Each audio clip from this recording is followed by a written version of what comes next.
बच्चों let's read the question. The question says that differentiate sin inverse 2x upon 1 plus x square with respect to cos inverse 1 minus x square upon 1 plus x square if x varies from 0 to 1. इस question में sin inverse 2x upon 1 plus x square को cos inverse 1 minus x square upon 1 plus x square के respect में differentiate करना है. x 0 से 1 very कर रहा है. बहुत ही सिंपल सा क्वेश्चन है. पहले हम की कॉन्सेप्ट लिख लेते हैं.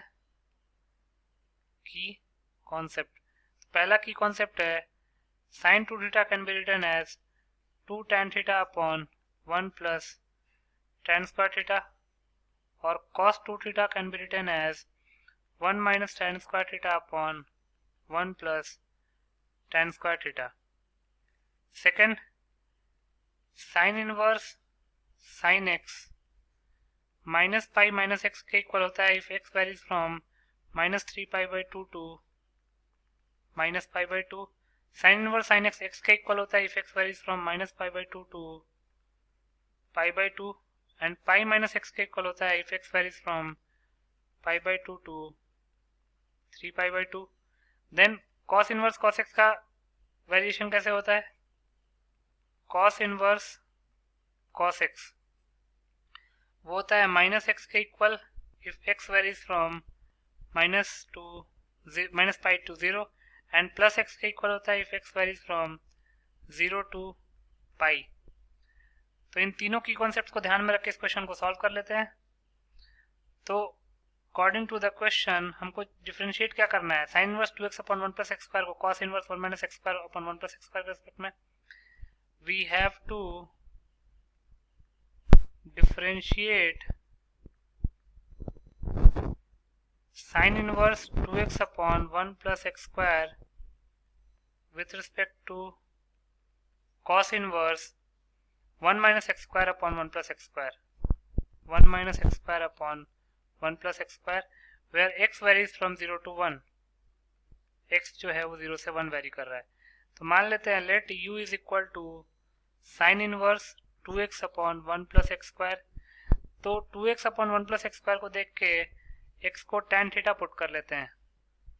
x को tan थीटा पुट करेंगे तो u क्या हो जाएगा? Sine inverse 2 tan theta upon 1 plus tan square theta. तो इसको लिख सकते हैं साइन इनवर्स साइन 2 थीटा, क्योंकि साइन 2 थीटा का फॉर्मूला होता है 2 tan theta upon 1 plus tan square theta. अब चूंकि सिंस जो x है वो 0 से 1 वेरी कर रहा है तो tan थीटा 0 से 1 वेरी करेगा, और अगर tan थीटा 0 से 1 वेरी करेगा इसका मतलब थीटा जो है वो 0 से पाई बाई 4 वेरी करेगा, और अगर थीटा 0 से पाई बाई 4 वेरी करेगा तो 2 थीटा कहाँ से कहाँ वेरी करेगा? 2 theta belongs to 0 to pi by 2, और अगर 2 थीटा 0 से पाई बाई 2 वेरी करेगा तो साइन इनवर्स साइन 2 थीटा को हम 2 थीटा लिख सकते हैं, और थीटा हम x को tan थीटा माना तो थीटा हो जाएगा tan इनवर्स x, तो 2 थीटा हो जाएगा 2 tan इनवर्स x. तो यहाँ से u आ गया, u is equal to 2 tan inverse x. तो यहाँ से du अपॉन dx क्या हो जाएगा? 2 into differentiation of tan inverse x with respect to x. tan inverse x का डिफरेंशिएशन x के रिस्पेक्ट में होता है 1 अपॉन 1 प्लस एक्स स्क्वायर. तो du अपॉन dx आ गया हमारे पास. du upon dx is equal to 2 upon 1 plus x square. इसको हम इक्वेशन 1 का नाम दे देते हैं. अब नाउ हमने v माना हुआ है, लेट हम जो cos inverse 1 minus x square upon 1 plus x square है उसको v मान लेते हैं. Let v is equal to cos inverse 1 minus x square upon 1 plus x square. Again 1 minus x square upon 1 plus x square को देख के x को tan theta put कर लेते हैं तो v क्या हो जाएगा?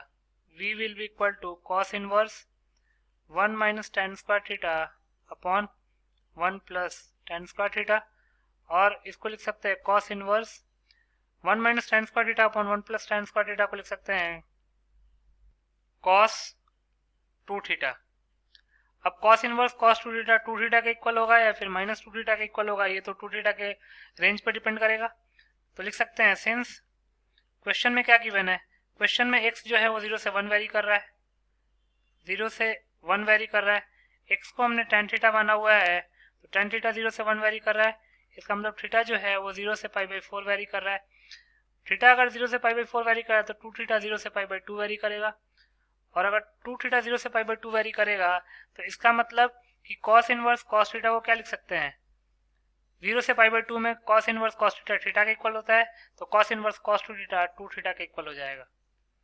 तो यहाँ से v लिख सकते हैं v इज इक्वल टू 2, और थीटा की जगह पे क्या पुट कर सकते हैं, x है tan थीटा, तो थीटा हो जाएगा tan इनवर्स x, तो v हो जाएगा 2 tan इनवर्स x। तो यहाँ से dv अपॉन dx आ जाएगा differentiation of 2 tan inverse x with respect to x, 2 constant है बाहर आ जाएगा, और tan इनवर्स x का डिफरेंशिएशन x के रिस्पेक्ट में हो जाएगा 1/1 प्लस एक्स स्क्वायर। तो ये हमारे पास dv अपॉन dx आ गया, इसको हम इक्वेशन 2 का नाम दे देते हैं।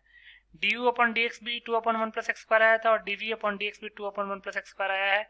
तो यहाँ से हम लिख सकते हैं therefore du upon dv can be written as du upon dx upon dv upon dx। तो ये हो जाएगा 2/1 plus x square upon 2/1 plus x square. Numerator और डिनोमिनेटर सेम है, कैंसिल आउट हो जाएगा, तो आंसर आ जाएगा 1। तो यही हमारा आंसर आ जाएगा, लिख सकते हैं hence 1 is the required answer. So 1 will be your final answer. I hope you understood it well. Best of luck.